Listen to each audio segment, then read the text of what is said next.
I'm walking along a different stretch of my favourite canal today, the Avon and Kennet Canal in Berkshireville in England land. I fancied a change, so I've gone a bit further up, westward, Bristol direction, but not that far. Come on, Barnes, this way. The canal opens up a bit more actually in this stretch. So let's make a sketchbook photograph just to remind me of where we're taking pictures today. All right, got some beautiful colours here. Look at this. Purple thistles. Is that thistle? No, that's not. I'm not going to take a picture of that. You'll say, that wasn't a thistle, Neil. Just one back along the path. Here we go. F4, 1600 shutter speed, 160 ISO. Bit of a grade A today, but a sketchbook photograph just to say where we are at the start of the show. There we go. You need to make memories, and you need to do things every day that, make memories for yourself and for the people around you. And I don't believe in crying about anything. You just have to get on with it, and that's what I do. The foreword. It's really not often that on this show we have a guest that is not in some way, shape or form connected to us by way of photography or filmmaking, but today that changes. And I go walking on the path that you and I so often tread together while I make these shows. And as I indicated just a moment ago, making that opening sketchbook photograph, I'm in a slightly different part of the world in terms of my favourite canal. And this is the canal. This is the part of the canal where I met a month or so ago Dale Thomas, who is my guest today.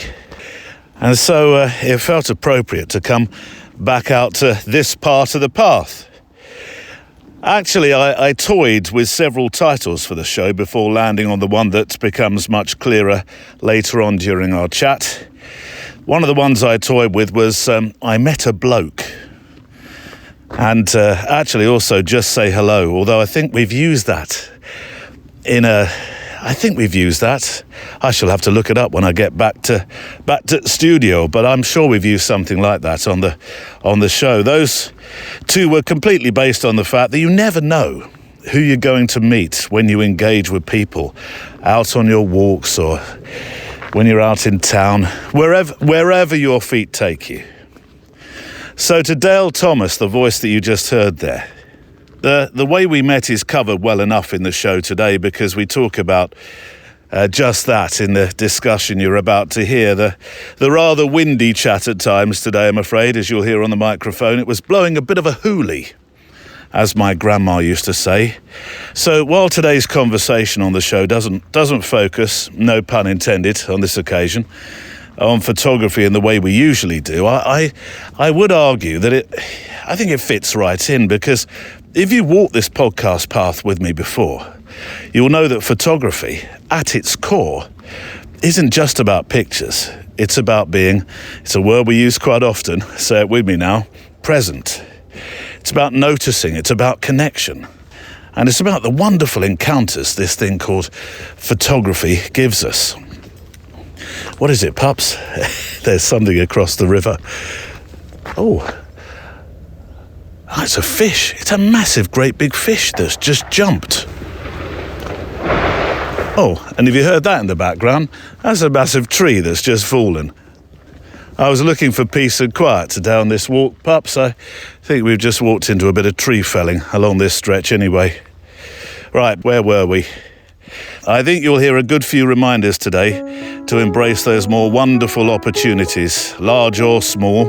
The trip you'd like to make, the conversation with a family member you've been meaning to have, perhaps the letter you've been meaning to write. Today on the Photo Walk. Ultramarathon running can be rather solitary because you can be on your own for hours in the middle of the Sahara, the middle of the Amazon, the middle of the Namib Desert, and you have to be physically but mentally prepared for that as well. And I realised that I had severe dehydration and probably I should stop. So I retired on the last day with about 50k to go. The lady on the phone said, "Oh, you need to make an appointment with the doctor. He needs to see you." So I said, "Okay, so when will it be? I can do next week or whatever." And she said, "No, he needs to see you now. So 18 months after my diagnosis, there we were on a July morning, stood under the sign at John O'Groats, and we set off for what turned into a 16-day journey, 960 miles to Land's End. I truly believe I'm winning my race already.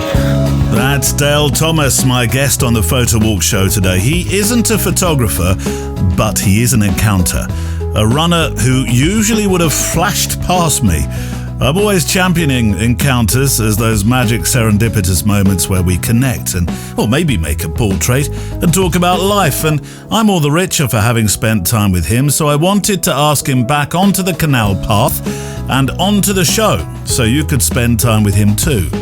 Dale walks with me and talks about community, a race across the desert that didn't quite work out as planned, but he believes saved his life, and an outlook led not by medals or miles, but a belief that life is for living fully and curiously.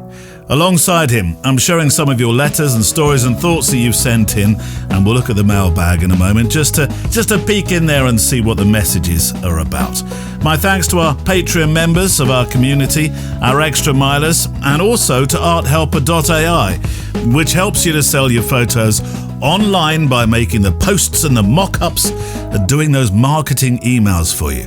That stuff where you think, I don't know where to start. Art Helper AI. They jump in, do the tricky bits for you, and you can get 30 days free with the code PHOTOWALK when you go to arthelper.ai. Right on the show today, Johan van der Veld makes his own artisan camera bags. He does. He's already my new best friend, and no, I won't share him. And like London buses, two Johans come along at the same time, because also today Johan Rispling wonders if photographers are actually secretly moonlighting as painters and poets and pianists. And Andrew Scriven, tuning in from Andalusia via Covent Garden, is pondering the meaning of success. So shall we walk? Checklist out. Coffee, check. Garibaldi's, check. Note to self, replenish after the ones snaffled on the 500th show recording Wednesday just gone. Dog treats, check. See Michael, still remembering. Walking shoes, check. Some spare film or an extra SD card or two, check. And some wasp repellent, rubbed on the nose for our Andrew's letter later on. Let's walk. I always love vegetation after it's been raining. It's been raining on and off this morning. A reasonable amount. So, hang on. My camera's caught up in my fleece. Let's see if we can. Oh, look at that! Nice big drop of rain on a reed. I wonder what. There's a reed above that's just on my head tickling me. Right, here we go. F4 and ISO 160 shutter speed. Oh, it doesn't need to be that. Hang on, I'm very underexposed as normal. Right, let's do that again. Shutter speed 340, that's more like it. And there we go. A water droplet. They're very hard to focus on. Neil, weren't you once upon a time going to do something on Don't You Dare Say the Word Macro? Yes, I was. And I still intend to. Anybody out there that would like to take a macro walk with me, you'll have to come to Berkshire in England land, but we could go on a macro walk. How about that? Does that sound good? No, Neil, I'm washing my hair that day. Suit yourself.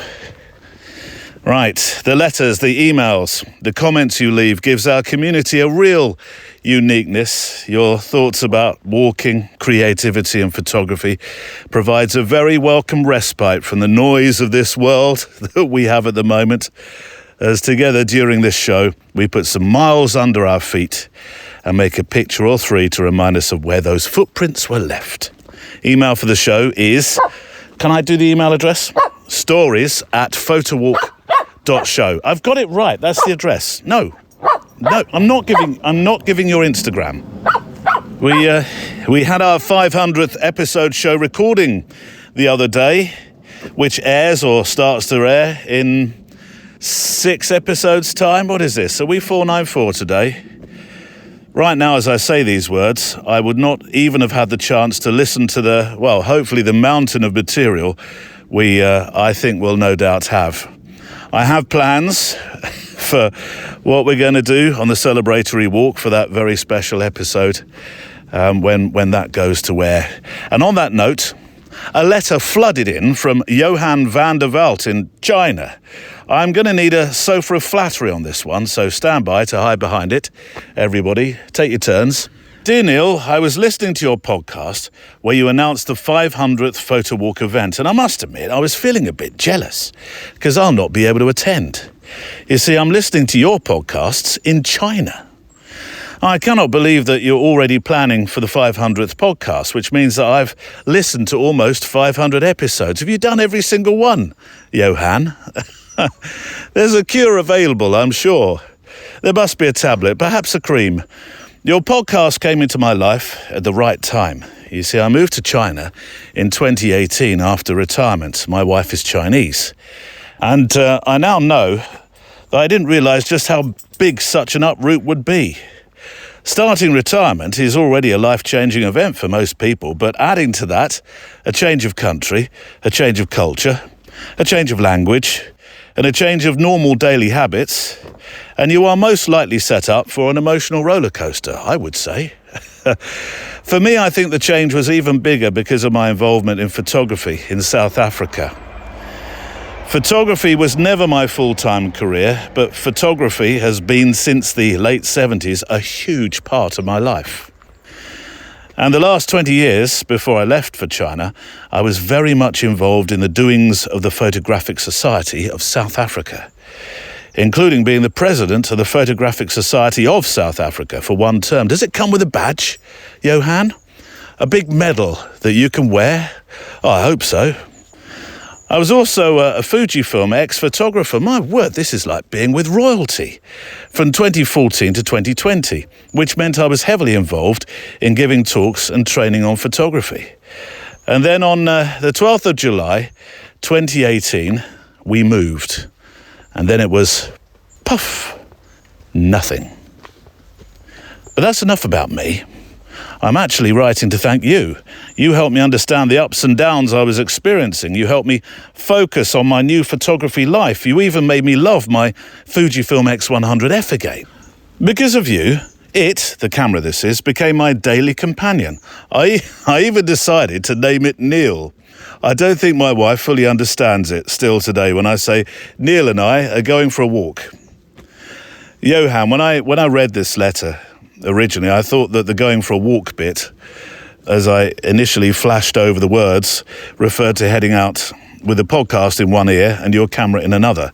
But now I realise I am actually the camera. This could be one of those moments, Johan, where we consider what we want to come back as. I've thought about wise bears, soaring eagles, all that lovely stuff, but I think I could also handle coming back as a Fujifilm X100F, one of my favourite cameras ever. Though I wouldn't want to be owned by my mate Mullins, who dents his cameras until they look like they could have been dropped from a great height minus parachute. You're right, pups, he does. Anyway, back to the 500th podcast announcement, says Johan.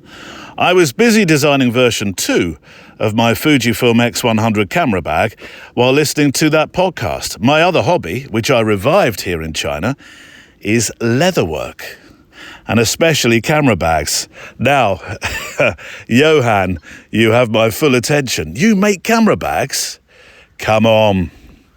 Photographers of the world unite. The moment you heard Johan say he makes his own camera bags, a little bit of you got a tad overexcited and unnecessary. And my speciality, to be more precise, says Johan, are niche small leather camera bags, specifically designed for people who want a small camera setup, like the Fujis, you see. Although I don't advertise my camera bags, I have one design that I've sold several of here in China. About a year ago, I designed one specifically for the X100 to become my daily camera bag. But as I was carrying it, I found several shortcomings in the design, and as we're currently planning an overseas trip, I decided it was time to modify the design so I can test it on said upcoming trip. And then it struck me. I could make a camera bag for you to celebrate the 500th. I already have all the material to make the bag, and it'll cost me nothing except for time. And the time it would take for me to make 2 bags instead of 1 is nothing, really, compared to the time you put into these podcasts for us, just saying all the right words in all the right places. So that's exactly what I did. I duplicated every part of my version 2 X100 bag and ended up in almost the same time with 2 bags instead of 1. Johan, I do like the way this is going. My X100V is smiling as well. So now for the logistics to get the bag to you. I have a plan. Is it a cunning plan? Our upcoming holiday is a camper van tour through the UK. God, this is getting better by the moment. Really it is, Johan. So I'll most likely be able to pass by your place, or at the very least, quite near, and hand over your camera bag in person. That is, if you're available at the time. Am I available at the time? You bet I'm available at the time. We first go east to the English Channel. You got to photograph the white cliffs of Dover. Yes, you have, Johan, but stay a safe distance, please, sir. And then make our way west to visit Stonehenge, followed by Bath and then up to the Cotswolds. I guess somewhere in between this we'll come close to your place. You will, actually, at the time you're saying in your letter as well. I'm attaching photos of your bag to give you an idea of what it's all about. It's made from cowhide and suede leather on the inside. Johan, I mean, I am beyond excited. I might not sound it, but I am. Because yes, I am going to be around at the time you pass through on your way to the Henge of Stone. It's not exactly a neighbour, but it's really not that far away.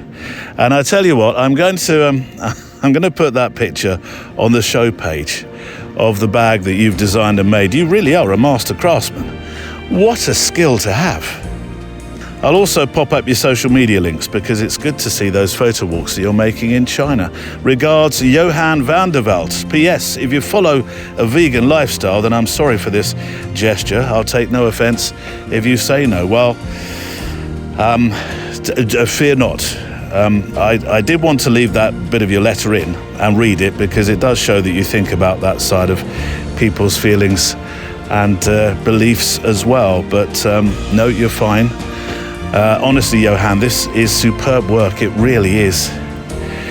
Would it be really cheeky of me to ask you to sign it in some way? Because then it's, it's already art, but then it's double art. We have a very, very talented community, don't we? We really, really do.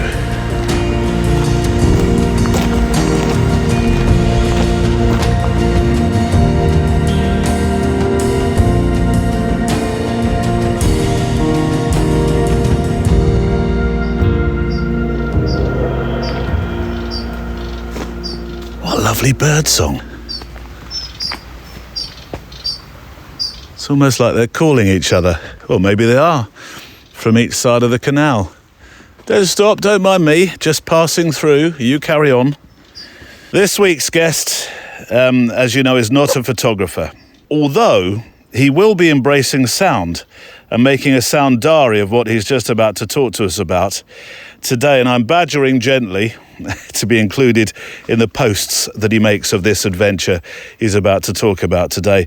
I'm absolutely privileged to be able to talk with Dale. It's one of our walking chats, this one, instead of across Zoom. And as you're about to hear, it starts in completely unexpected fashion. For those squeamish about my mentions of bacon butties, then maybe about the leather bag today, I'm about to throw in a pigeon. Stand by. This conversation today then is, it's out on the track, out on the path.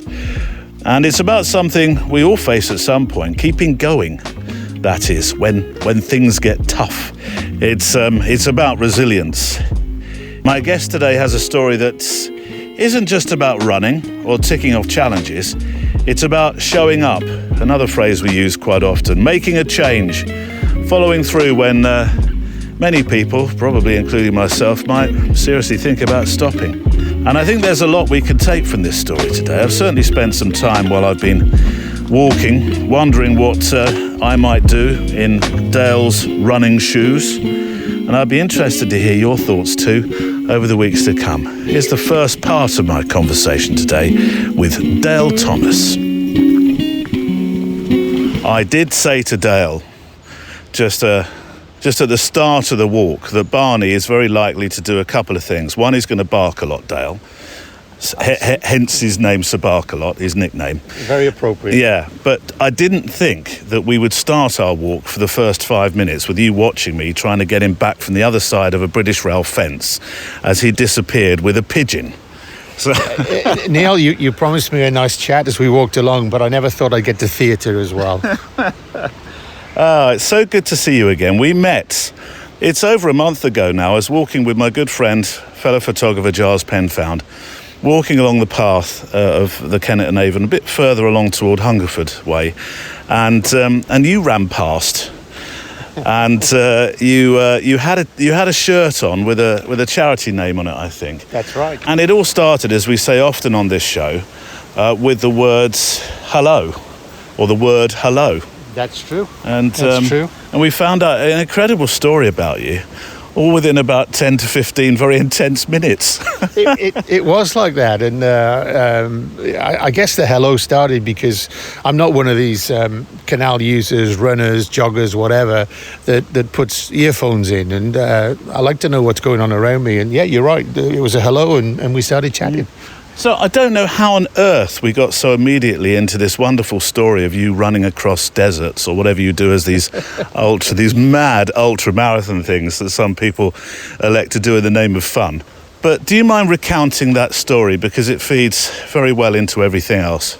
Sure. So you caught me while I was on a training run, I should say, and the training was for an event that I will do in November in Namibia.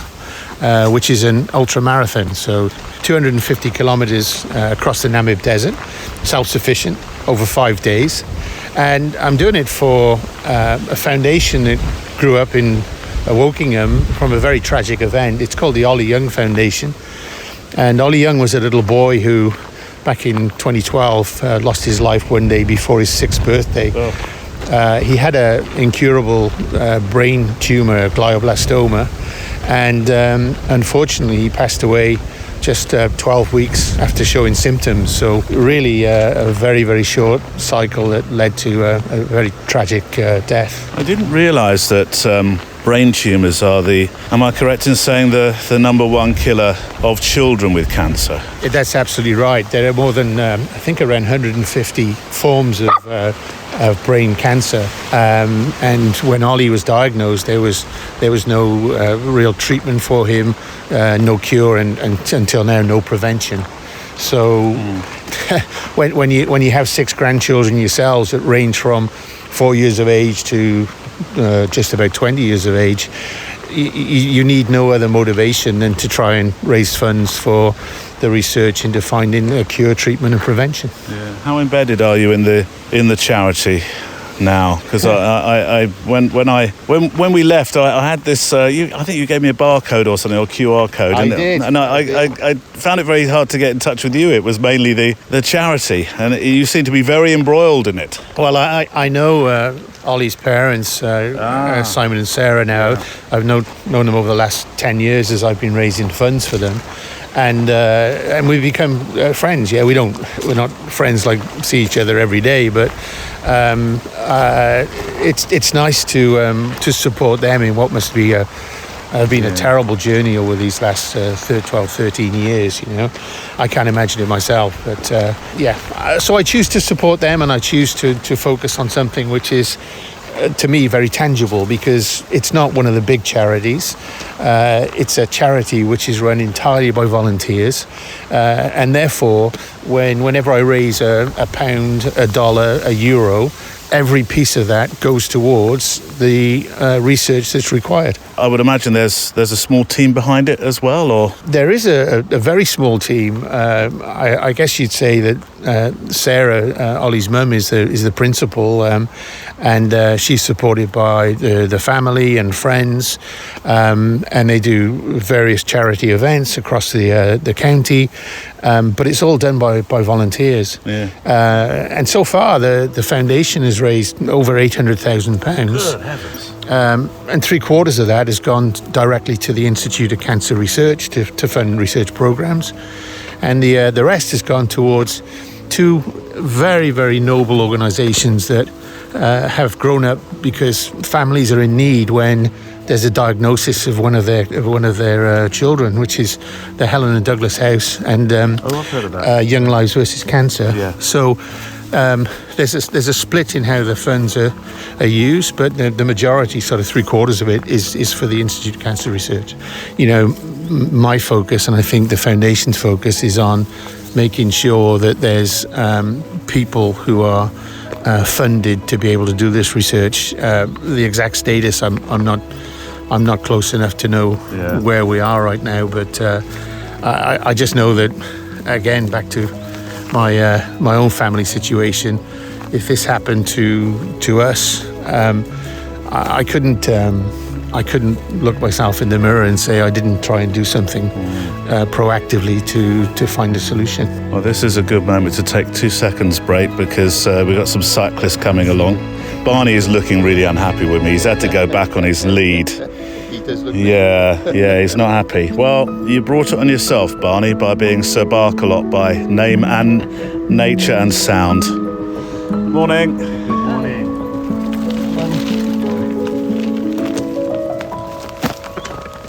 I don't know if you spotted the riders that went by, Dale, but they were riding, or at least the lady at the back was wearing a riding shirt that was from somewhere very, very hot, I think in Arizona.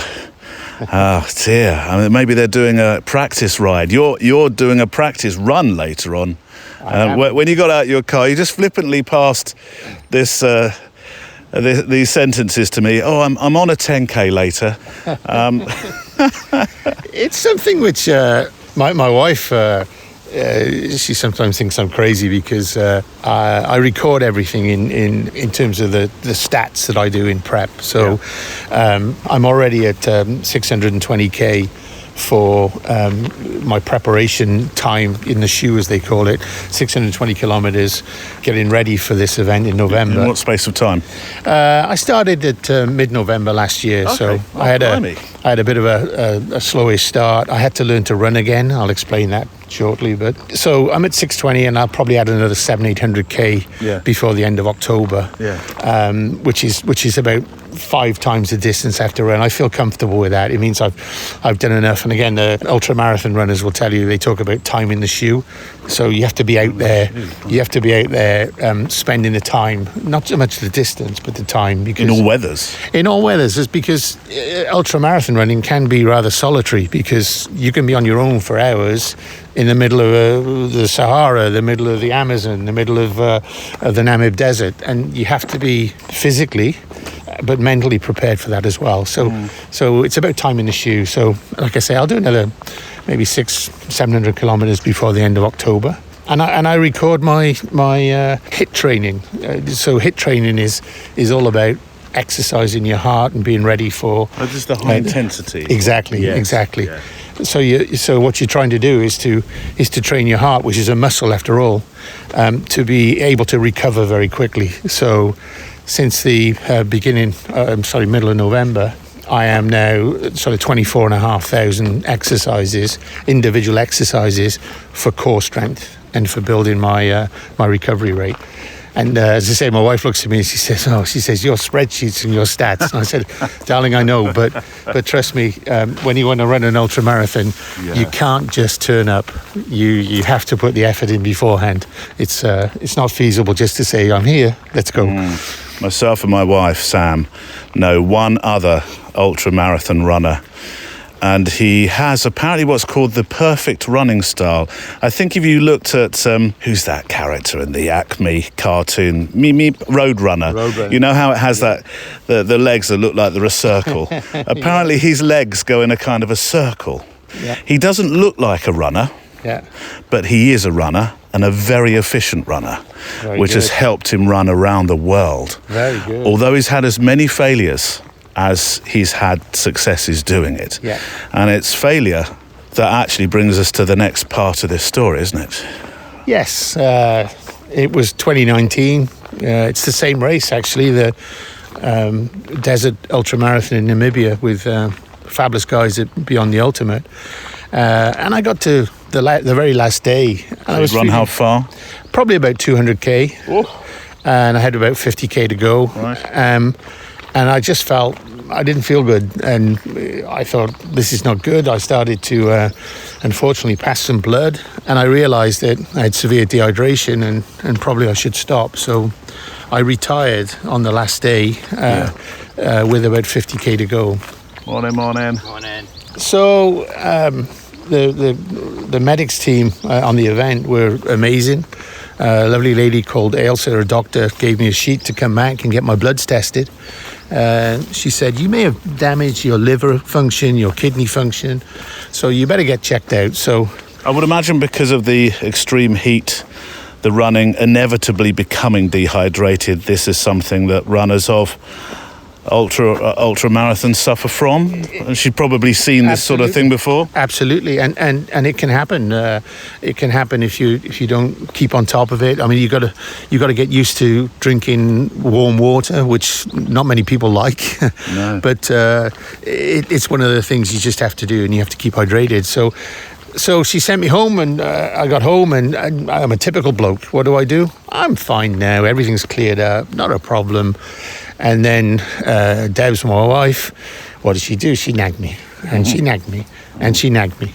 And so you were still having symptoms? No, nothing at all. Nothing at all. Everything was back to normal.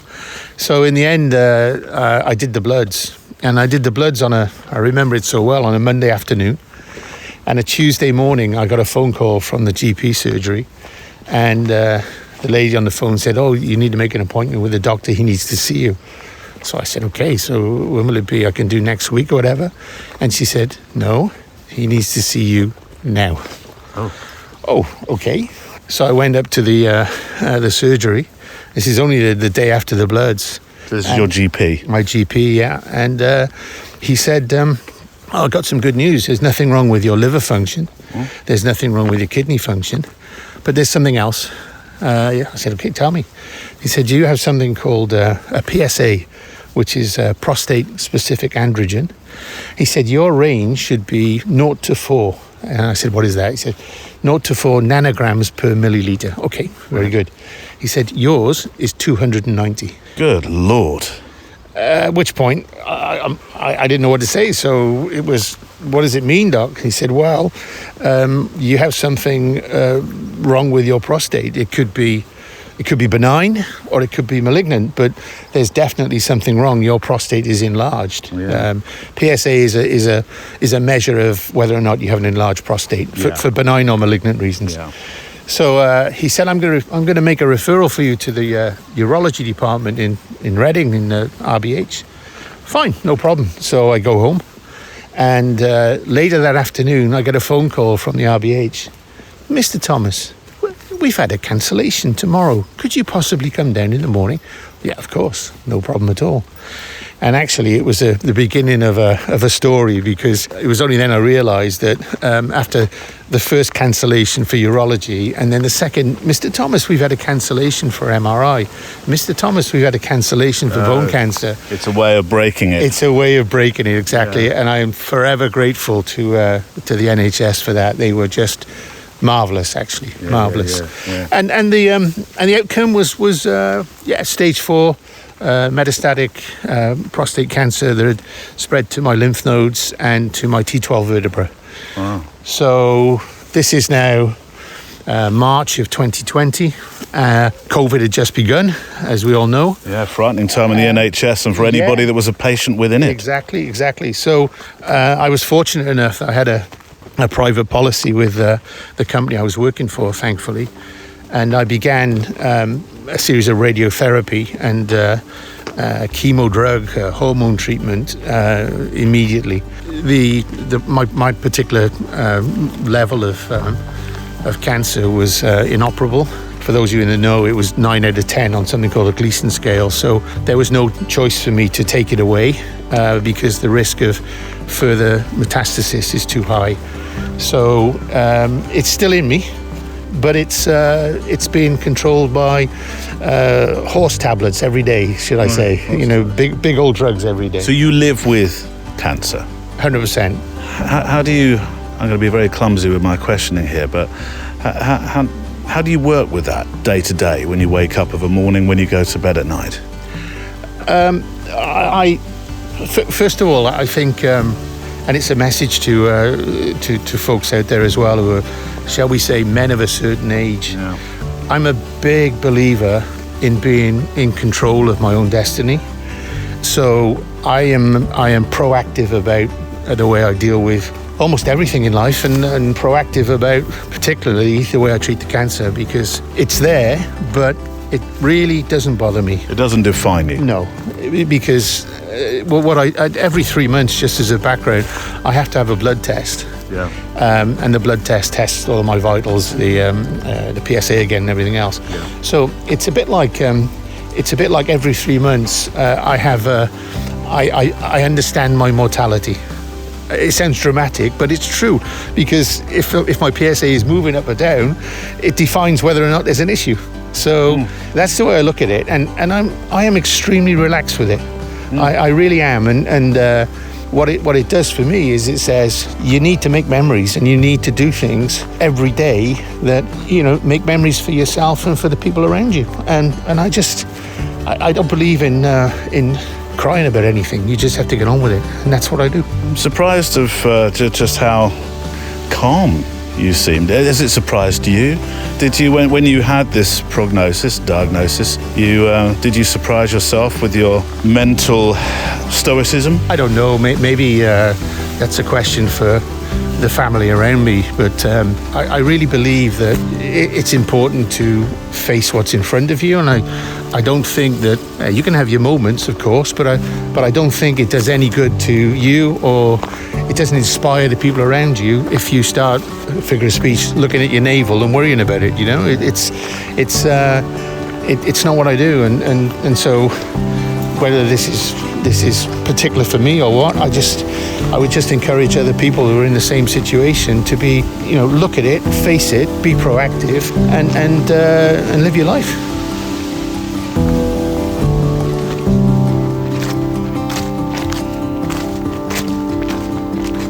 And Dale Thomas returns shortly. It's the Photo Walk show of a Friday.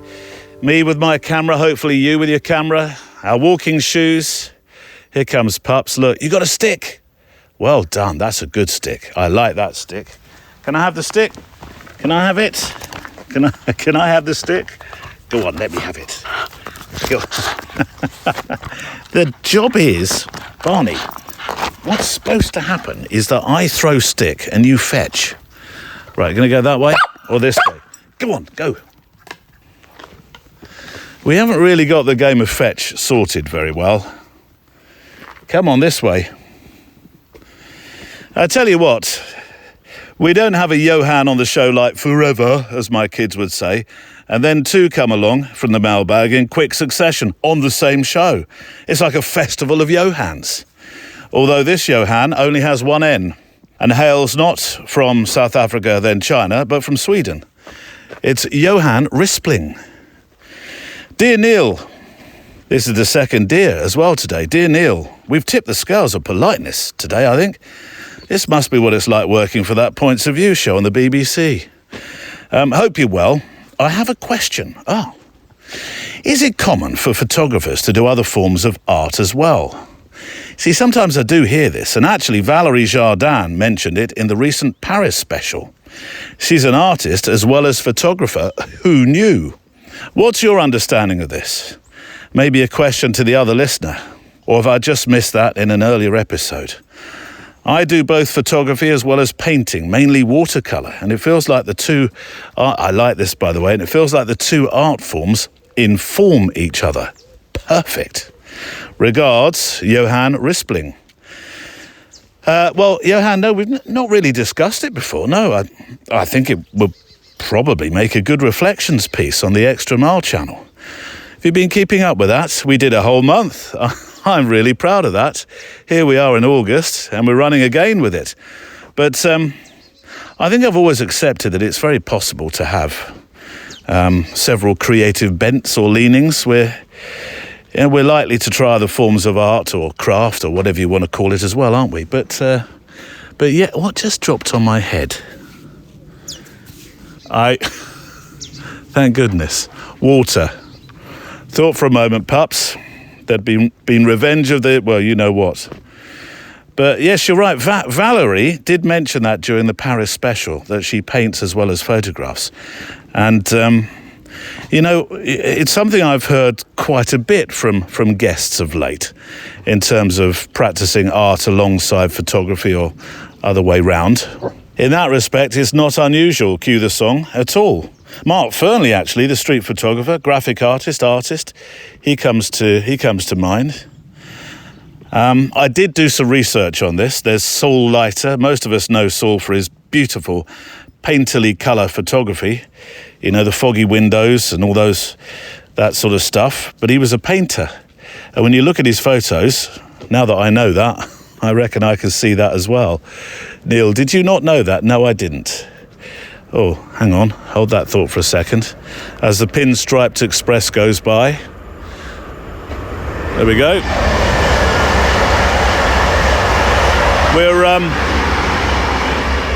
We're actually a bit closer to the line than where I usually walk. There's another pillbox here. Lots of pillboxes. Loads of these machine gun standings or whatever, however you describe them. There's quite a lot along this part of the path. Barnes, come out there because I'm trying to get a picture. Or you're just going to stand there, are you? Okay. Barney, look at me. No. I can't have a dog with half... Oh.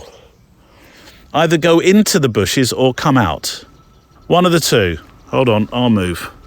There we go. Another pinstriped express about to go past as well. Sketchbook picture of the pillbox. Come on. I do think they will make a fascinating photographic study with the stories of each one, if you could possibly ever find them. Because the designs are similar, but different, if you see what I mean. Where were we? Yes, Ansel Adams, actually. He was a trained pianist, wasn't he, before photography took over? So there's a different art form altogether. Apparently he said that music taught him about discipline, timing and expression, which it does, all of which fed directly into his fantastic darkroom work. He talked about negatives as if they were the musical score and the print being the performance. Now, I have heard that before. It's wonderful, isn't it? Huh? Oh, that I could write like that. So yeah, I do think painting, photography, music, pottery, they absolutely, and I like this phrase that you've introduced me to, inform each other. It's not about doing one to distract from the other. It's like cross-training for the creative mind. It really is. Sometimes, and especially with the reflections feature, when I'm editing pictures or when I'm driving, actually writing comes to me, written stories come to me, thoughts, ideas. And that places alongside my photography, I think, quite well. So thank you. I think that's a question I'd like to pass on to everybody else walking with us. You might need to help here, as my other listener is frankly just looking a bit confused. Pillboxes nil.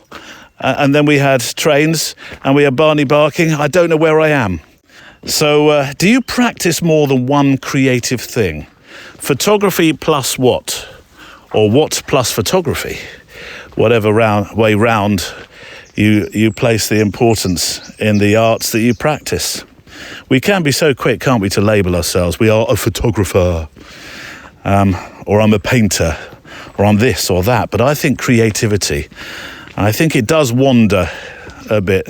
I do believe that. So passing baton on to you. Let me know your thoughts on this one. I'd be very interested. So will Johan. Write to stories@photowalk.show. Stories@photowalk.show. More from my guest Dale Thomas today soon.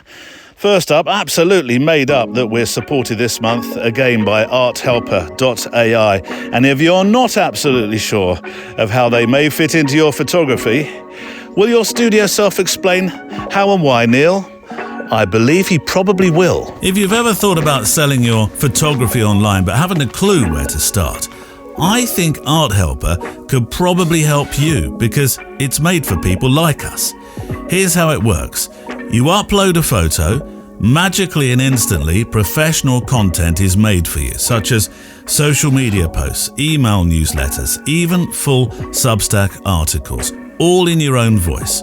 It can also generate hundreds of mock-ups for every image you upload, things like your work framed, so people get a real understanding of what your photograph could look like on their wall. It helps you connect with the right buyers and even suggests pricing based on your market. And unlike most AI tools, it has an art protection guarantee, which means something very important: your images are never used for AI training. Free to try, and Art Helper is giving our listeners a special deal. Go to arthelper.ai, use the code PHOTOWALK and get 30 days free of the pro version. I'll make sure to put a link on the show page, but also now there's a video that my friend Brandon at Art Helper made to help us understand and be able to see how the thing works. So if you go to the show page, you'll see Brandon explaining and showing exactly how this could work for you and I. It's a great way to start selling your art or growing the business you already have. And thank you, arthelper.ai, for your belief in this show. So good, pups. Come on, out you come. Come on. This way.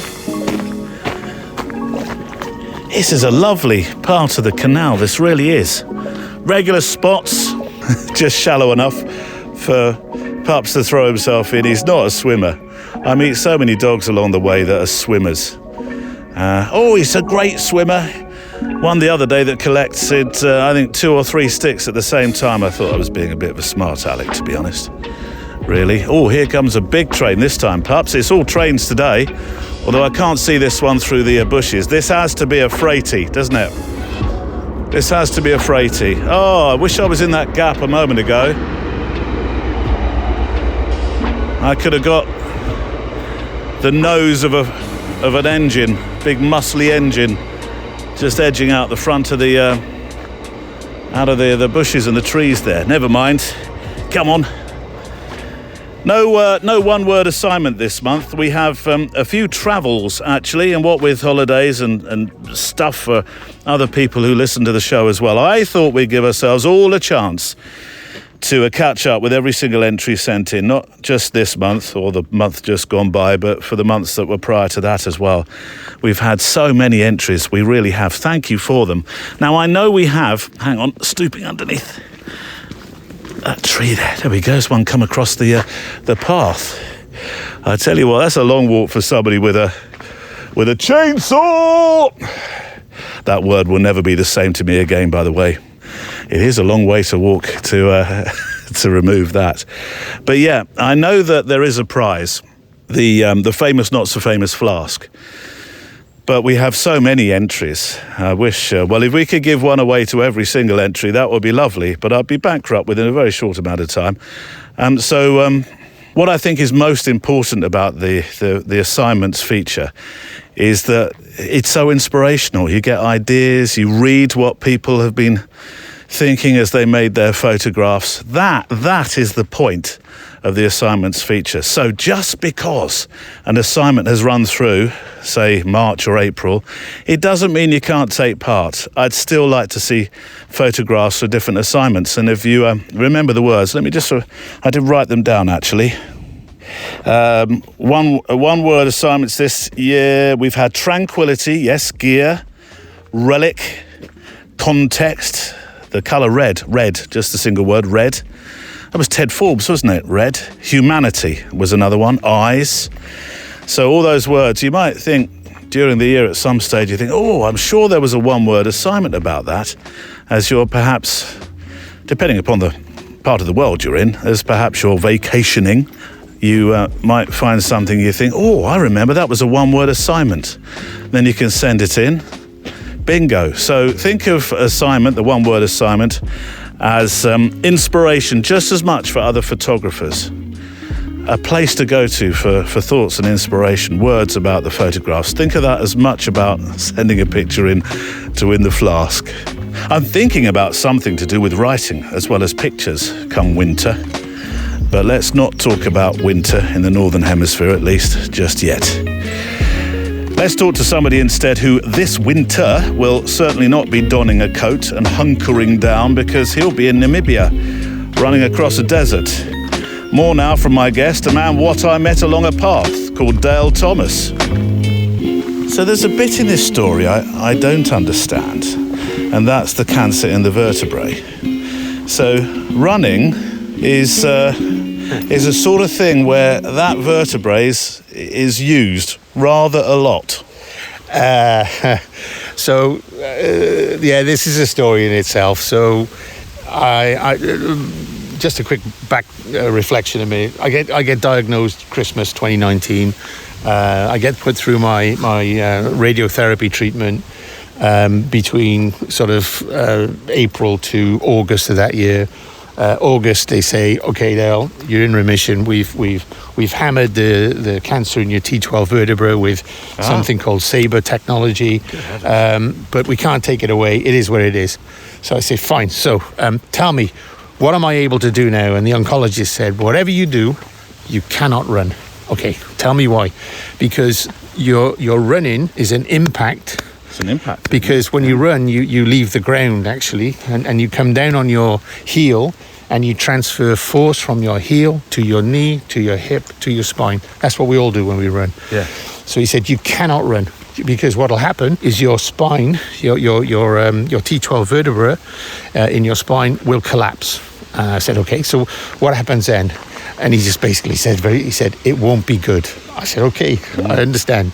He said, you will have pain, you will have incontinence, you will lose control, all sorts of things. My word. So he didn't mince his words. No, and I like that, because then I know what I'm dealing with, right? You have to be back to the question just now. You have to be proactive. You have to face it. So I said, okay, so what can I do? And he said, you can walk. I said, okay. I said, can I ride a bike? He said, yes, you can ride a bike.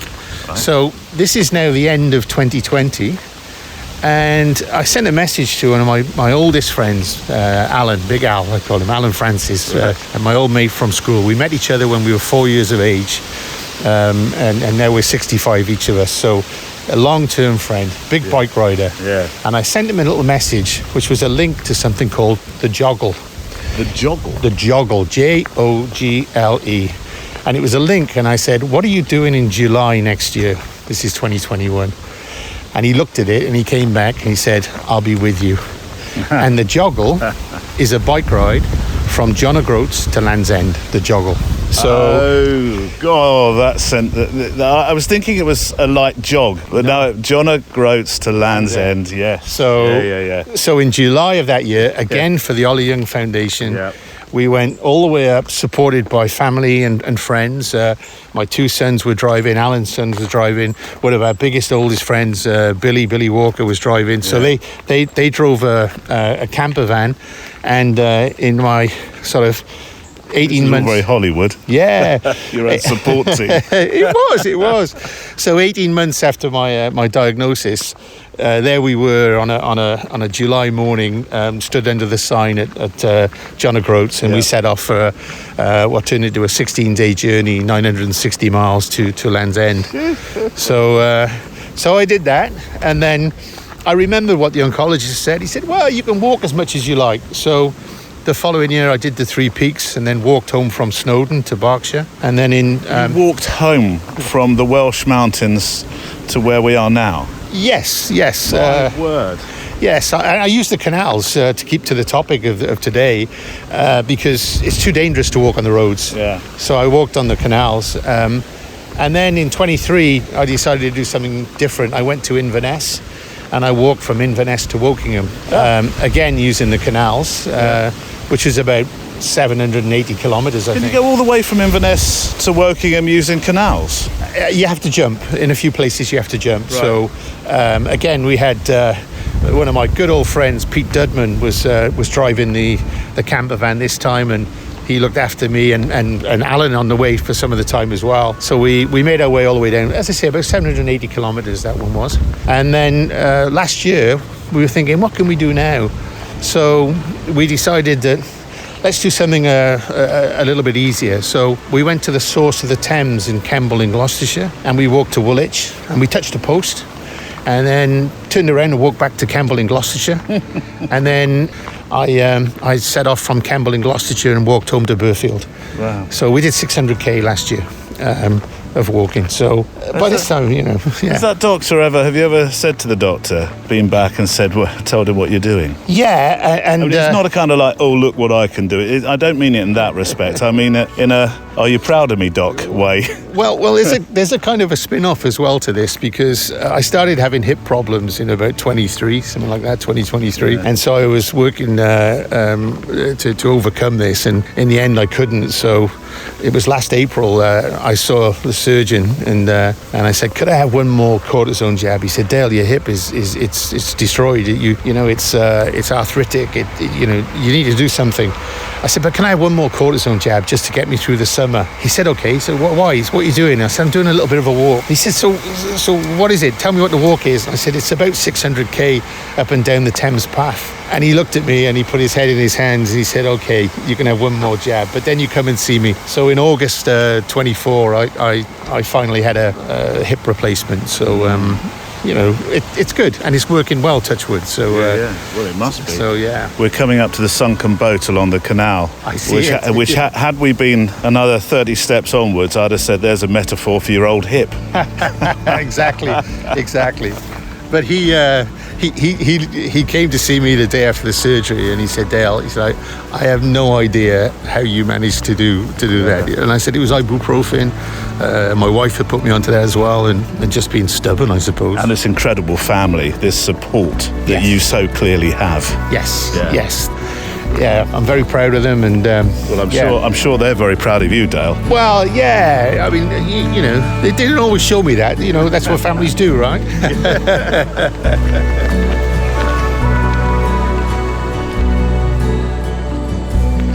So, when you said you've had to retrain yourself to walk, stroke, run, stroke, I like this joggle, by the way. Yeah. You really have, because the hip operation means that you've had to start afresh. Well, it's a combination of not so much the hip, but definitely the T12 vertebra. So remembering the words of the oncologist, which were, Dale, you just cannot run again. I started to do some research, and I found a way that you can run without impacting your spine. Oh. So it's called wheels. No, that's too easy. So basically, and it sounds difficult to do, but if you try it, if anybody's got back problems, you might think about it. If you lean forward from your ankles, right, you keep your feet apart as you run. So you imagine that you're running on the outside of a white line, which is running between your legs, which keeps you more efficient. So a wider gate. Yeah, not so wide, but something that means you're not crossing in front of you. And the other absolute golden rule is you don't pick up one foot until the other one is on the floor.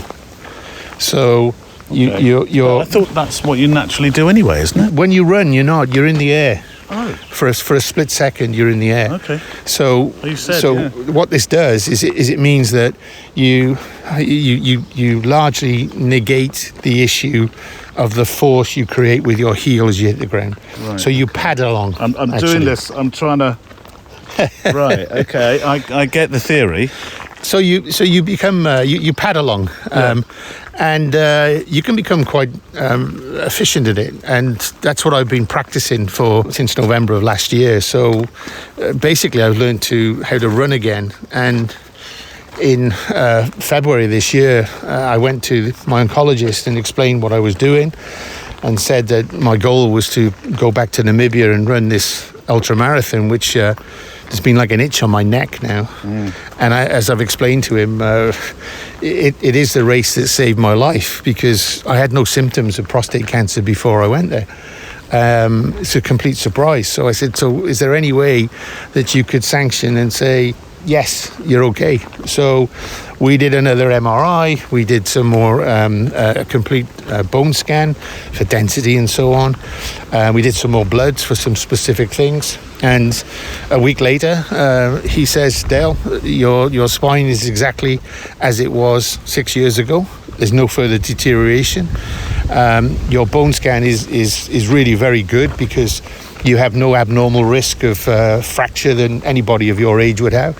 and your blood's the only thing you should do is take some more vitamin D because you're a bit like with that. So I said, okay, so all that sounds good. What does it mean? And he just said, go for it. And so when he said that, for my wife and family, it was like, okay, Dale, we're with you. Yeah. And they've been amazing in supporting me in the way I train now. And that must have been a very emotional moment. Yeah, it was a lovely moment because it was something that said, actually, if you know, I thought about could I ever go back, and to get that sort of confirmation from the medical perspective that said there's no reason why you couldn't, and then to get the family to say we're with you, it's a huge step, huge step. Will they come with you? You know, we talked about this. The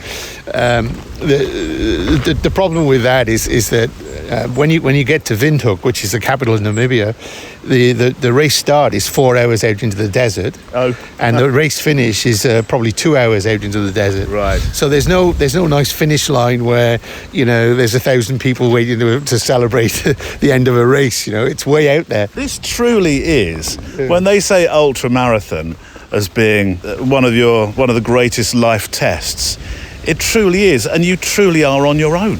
You are. In this particular race, there'll probably be 35, 40 people maybe. Yeah. So you get to know people as well. It's a very close group, which is nice. There are other races where there could be 12, 1,300 people, which is more of a large event feeling. But this one is very close, very personal, and even with that, you can end up being a few hours on your own during the day because people run at different paces. I'm going to ask some very boring logistical questions. Sure. How does it work with security? So we have a group that's with us, some fantastic local guys, Namibian guys, that are with us with 4x4s all the way through the event. They're at all of the checkpoints. And each of us has a unit that we have to carry with us, which has got a panic button on it. So if you're in any danger at all, or if you're injured and you need to stop, you can press the panic button, and then the team will converge upon your spot. So they're tracking you with a satellite tracker. Oh, okay. What about stuff like bathroom stops and sleeping? Because you can't run all that in one go without any rest. So it's a 5-day event, and you have to have everything on your back. So there's no nice suitcase waiting for you at the end of each day to say, I can change my clothes now or whatever. So typically, I will start off with just one set of clothes, which means at the end of 5 days, you can be rather pungent. Yeah, but I think Barney's agreeing with you. Yeah, yes, you can be rather pungent, and actually, it doesn't matter because everybody smells. Okay.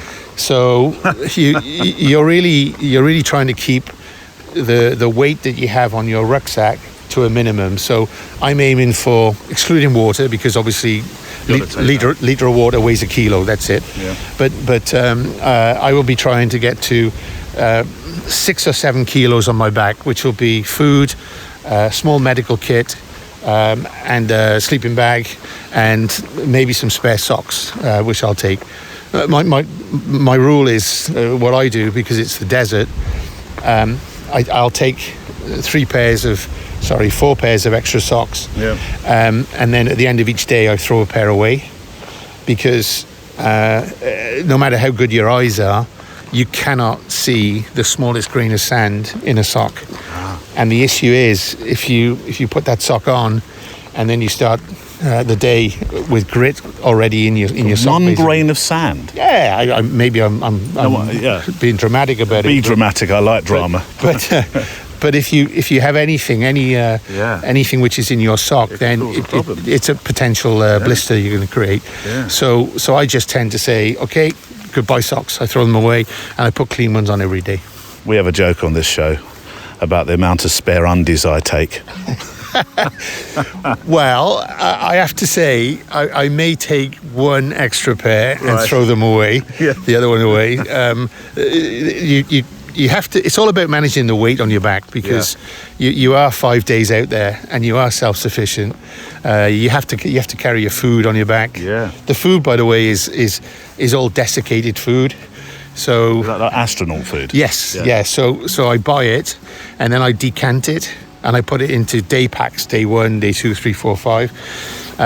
And then you're given at the camp. They give you boiling water, so you can turn it into something which is edible.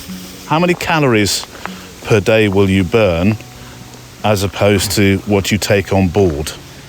So starting with the first requirement, you have to take with you at least 2,000 calories a day, and that's part of the kit check at the start.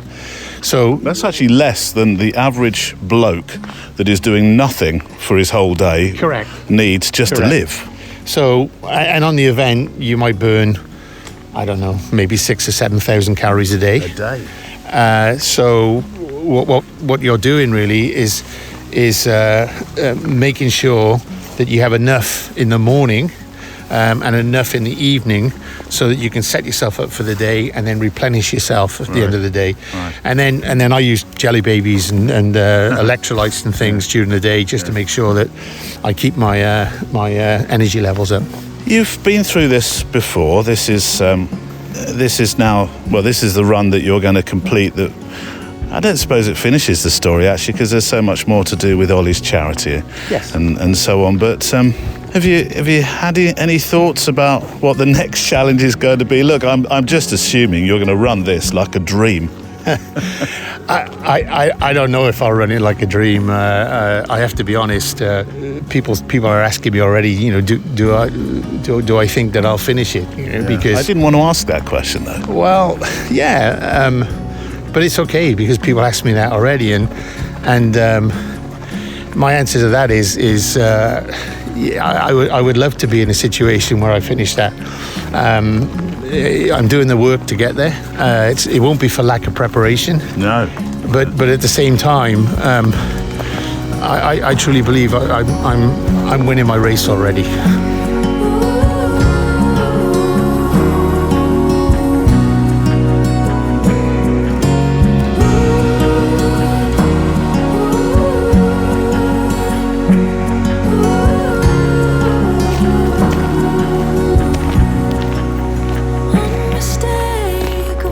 And we'll rejoin Dale for the final part of my chat with him today on the photo walk, although he is returning for the extra mile.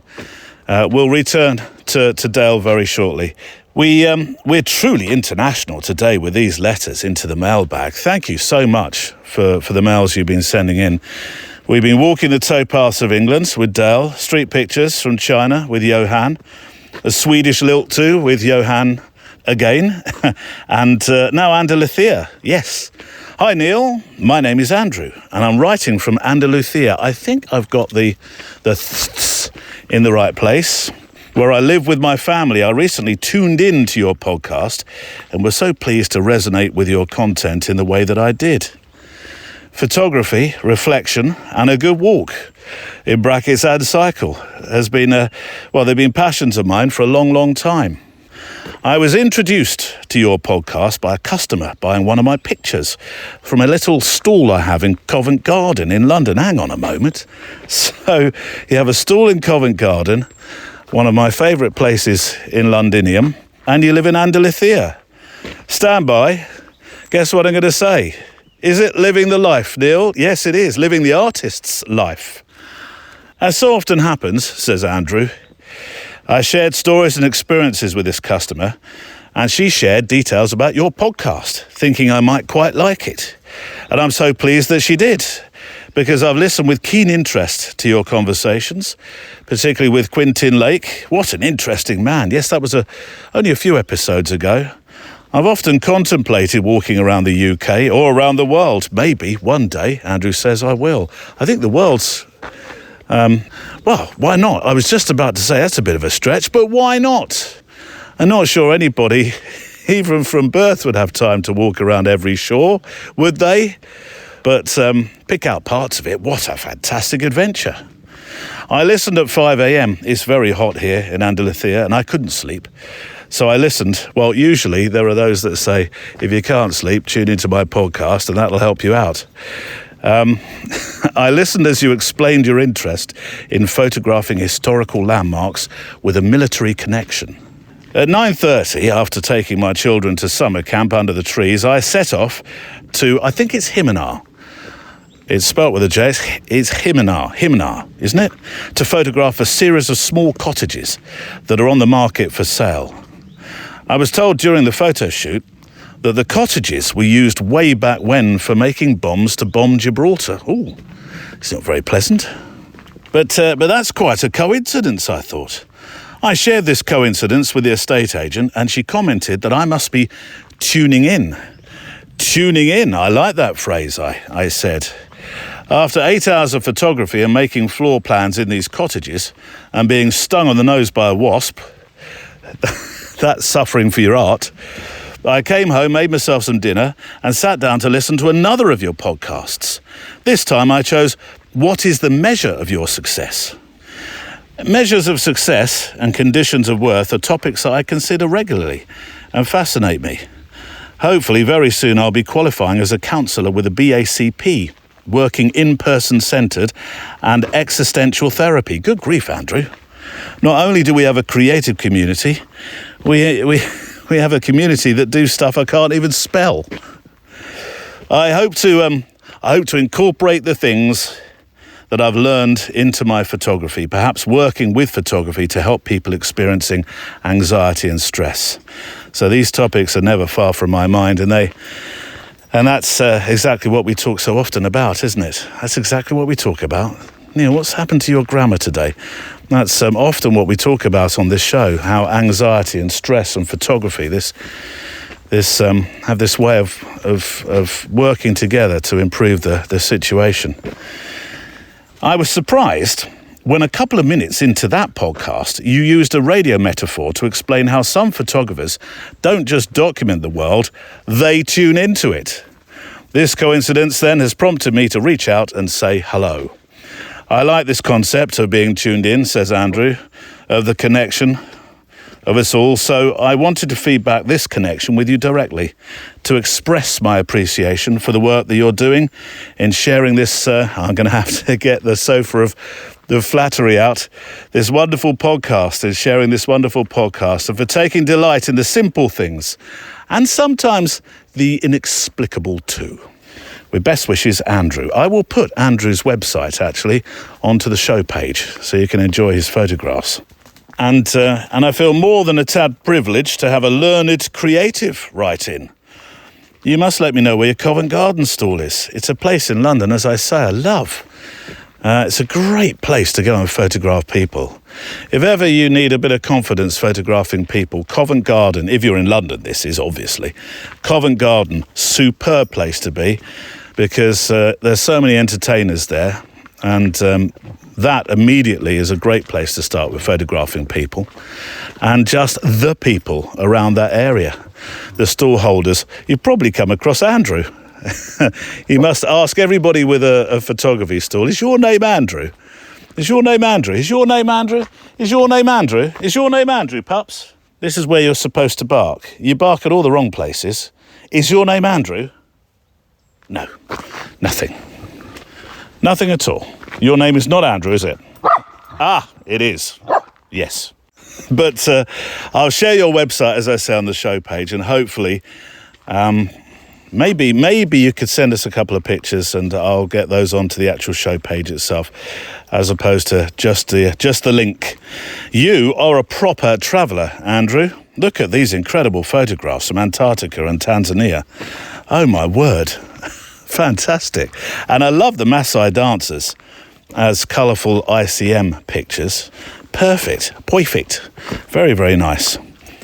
Talking of which, perfect timing actually for me to mention the travels we are taking. Oh, Neil, this segues together so beautifully. It's almost like you've done it before.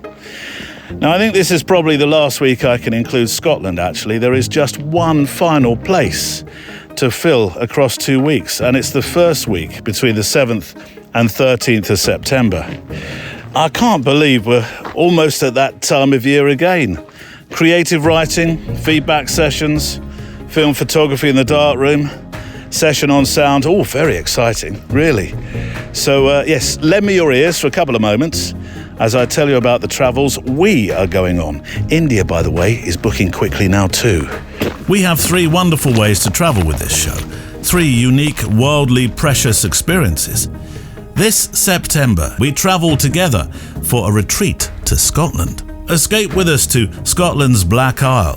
5 days of mindful photo walking, forest writing, darkroom printing, sound storytelling on a working soft fruit farm. It's more than photography, it's a retreat for your senses, where creative community meets nature's rhythms and time slows down, I like to think, alongside like-minded souls. We have our daily challenges, yes, and each evening we eat together with wonderfully home-prepared food as we look back at the day experienced.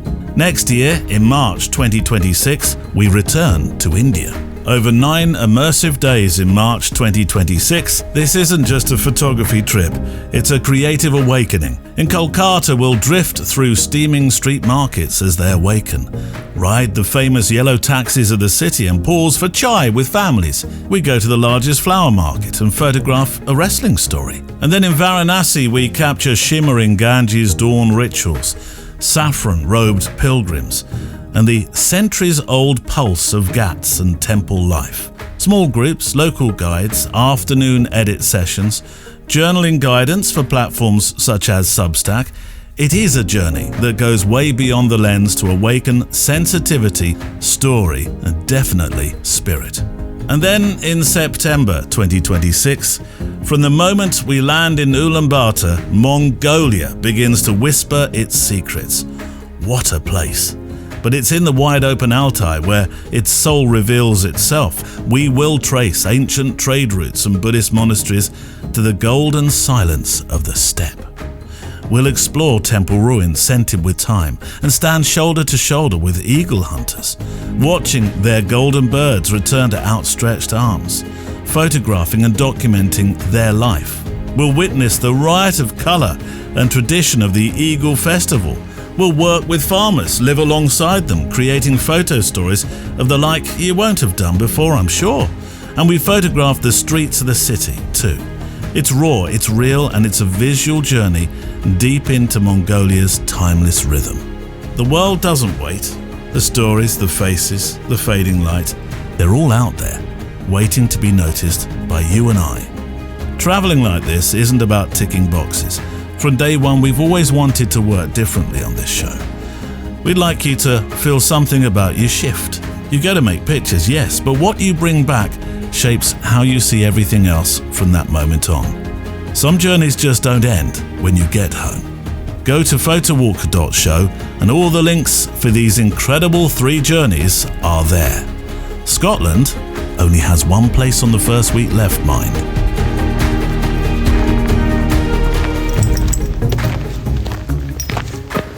I think what's really come out of today's show is this theme of making memories. And although it's not for everybody, I know making grand journeys, being in such different places as you can't comprehend immediately, that can truly be something very, very special. I've talked on this show about about being stood in the middle of a square, or many squares actually, in India recently, during the Holi festival in Jodhpur. Covered in red and green and yellow and orange and every other colour you can think of, powders thrown at me, painted on me, thinking, what is this all about? This is fantastic. And then in the quieter moments, photographing by the beautiful lochs of Scotland, making pictures, taking moments where it's just you and this vast historical landscape laid out before you. It's beautiful, it really is. So if you do want to nab that last spot in Scotland, write to me and we'll sort it for you. Anyway, to the culmination of my chat with Dale Thomas today. Actually, this is a shorter last part than usual. And funnily enough, I've actually planned a play-out song, that song by which to take a few moments to think about what's being said today. I did suggest that the play-out songs, we're going to rest them for a while, but it works with this one today. It certainly does. I found a song called Keep Praying by Tico Tico, and it's not for any religious connotation that this song struck a chord with me. It's more about the feeling of movement, actually. I feel it's the sort of song that could be an inspirational tune to move through the desert. I know that Dale has said he doesn't wear earpieces. He likes to be connected to the outside world. But if he were to wear his AirPods for a moment, I think this will be the perfect song. As he hopefully will complete a run that he's described as the race that saved his life. Remember too that Dale is running to support a charity, the Ollie Young Foundation, and I will leave a link today to the foundation's homepage, a foundation that supports young people with brain cancer. What do we say each year when we have our telethons? Together we'll smash this thing, and one day we will, with the help of foundations like the Ollie Young Foundation. There's a sentence on the website that I think sums up Dale's decision to be a part of this fight against childhood cancer. From Ollie's mum, Sarah, in a story she wrote about her son, Ollie. The time that we always knew would come finally arrived in the early hours, just one day before his 6th birthday. Our brave little son was finally at peace. As I hugged him that morning, lost in this world of Ollie and I thought how incredibly proud I was of this beautiful boy I loved with all my heart and soul. And I resolved that the name of Ollie Young would never be forgotten. You know, I enjoy very much supporting Simon and Sarah and meeting Ollie's grandma as well, Barbara. It's lovely to see them at events and for them they send me lovely messages about what I'm doing and whatever, and I really appreciate that. But you know, it's true to say that I love raising funds for such an essential cause. But at the same time, I don't overlook the fact that doing this really helps me as well. It's about raising the funds. It's not about helping me. Don't get me wrong, but it's a good marriage, if you like. It's a good marriage. It's a remarkable story of yours. I'm so pleased that day we said hello. You could have just run on by. You looked a busy man, to be honest. Well, you must have been thought, stop talking to me. I'm trying to do my training run. Yeah, not at all. Not at all. Like I told you, I really I don't like running with headphones. I like to know what's going on around me. I like to smile at people. I like to be able to stop and have a chat, as we did, Neil. It's nice to do that. And I remember a particular. And again, there's a saying in the family, because they say I'm a bit of a joker and I tell jokes, and I always say, no, that's a true story. That's a true story. But this is a true story. So a couple of years ago, we were on the canal coming down from, I think it was probably Llangollen Canal or something like that. And we came across an individual who was fishing, and I said to him, as I always do, morning, how are you? Yeah. Any luck? He said, oh, no, not today. And I said, oh, you fish here often? Yeah, I do. I said, oh, okay. He said, hey, you're on my pass here. I said, tell me. And this gentleman was probably in his maybe mid-70s. Right. And he said, I maintained all of these paths on the canal. That was my job. I said, oh, you did a great, because I'm really enjoying using the canal. Yeah. And he said, but that's not what I'm famous for. I said, oh, really? He said, what I'm famous for is this. And the gentleman put the rod down and he proceeded to do a headstand on the side of the canal. He did a headstand and he just completely, and he was in his mid-70s, had to be. And he came back down again and he looked at me and he said, that's what I'm famous for. And I said, that's amazing. Thank you very much. He said, what are you doing? And I said, I'm raising money for a charity. Yes. And he said, I don't have any money, but you can have what's in my pocket. And this gentleman reached in his pocket and he gave me 37 pence. And the 37 pence was all he had in his pocket. He said, I'm sorry, that's all I got. And I just said, sir, you've just given me everything. And you know, that is a true story. Yeah. That's a lovely story.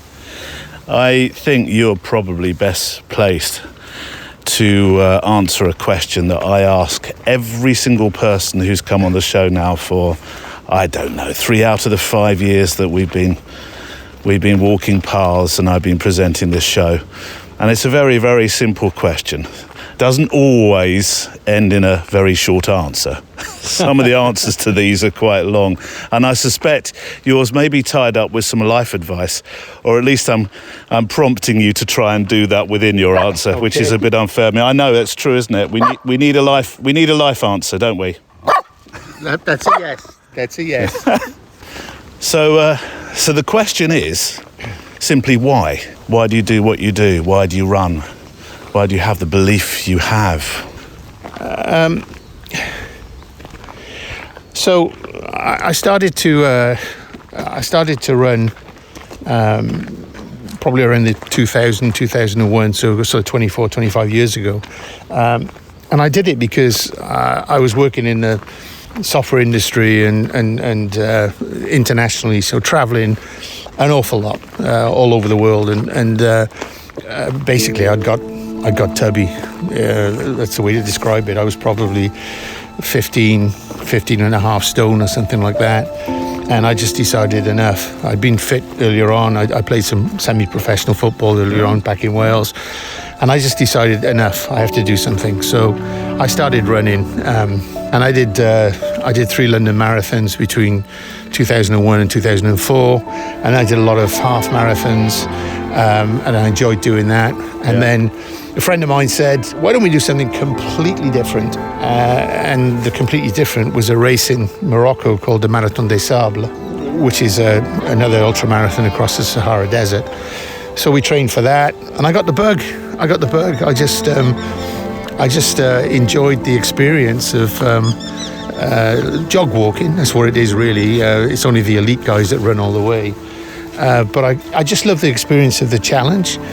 That tests you as an individual. It tests you not just physically but mentally as well. And I really I really got the bug. And you know, that was 2011 and 13 was 2 MDS in the Sahara. 2015 and 16 were 2 in the Peruvian Amazon. I didn't realise you'd done all these. Yeah, and then you could have been a whole hour and a half just running through those, if you forgive the pun. Sure. And then 2017 and 2019, I was in Namibia, and you know the story of Namibia. And, so it just means so much to me to test myself. And friends say, well, you know, why do you do it? You don't need to do it. Well, I do. I do, and it gives me a focus. And now I retired because of the cancer. Not because it made me retire, but it made me think, why am I working when I could, you cut your cloth here and there, but why am I working when I could be making memories? And so, you know, I do it because I'm making memories when I'm out doing these events. I'm making memories when I'm preparing for them. And all of this goes towards making memories with the amazing family that I have. Chasing a light, holding on tight, living the moment. I'm gonna grow, I'm gonna glow, I know it. I got no fear, runway's clear, ready to take off, ready to take off.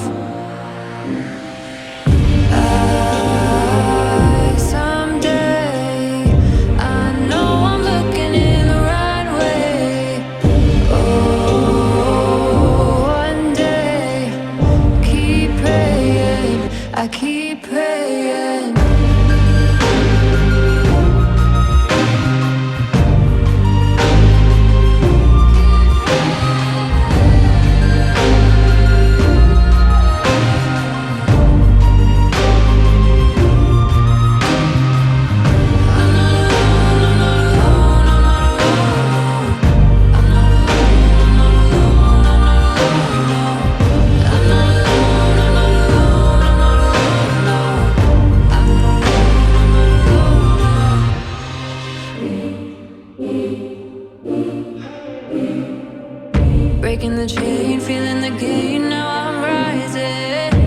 Open the gate, never too late, no hiding. Wings open wide, trusting my God, ready to take off, ready to take off.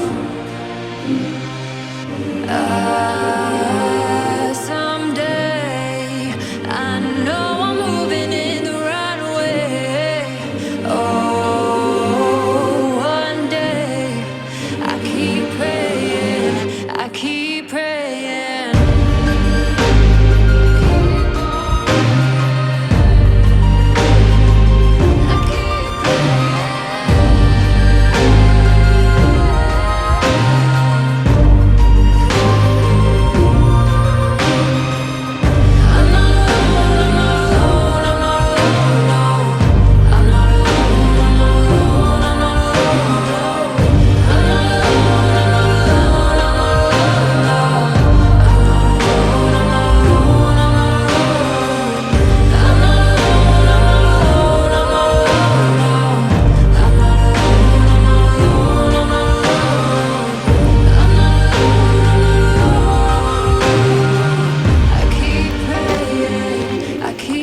And that's the music of Tico Tico.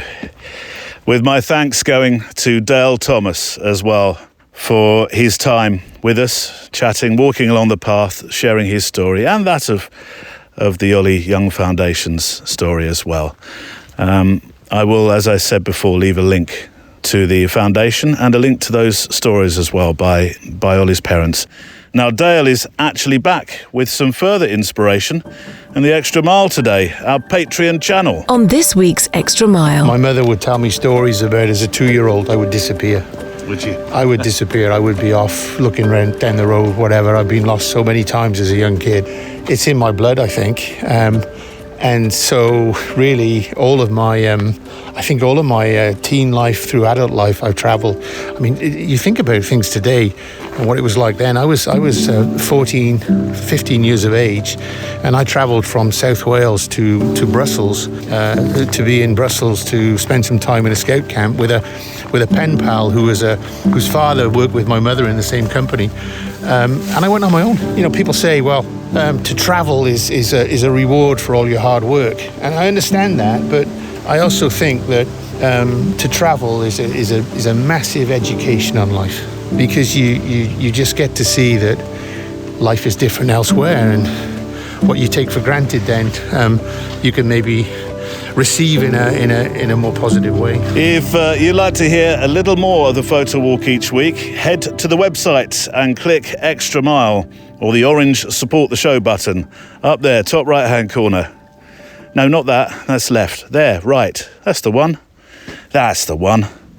Yes, click that and that will help us keep walking week after week. Just a few closing thoughts before the postscript. My sincere thanks to you if you are or you're about to become an extra miler. We'll keep building this wonderful community of kindness in the photographic and walking world together.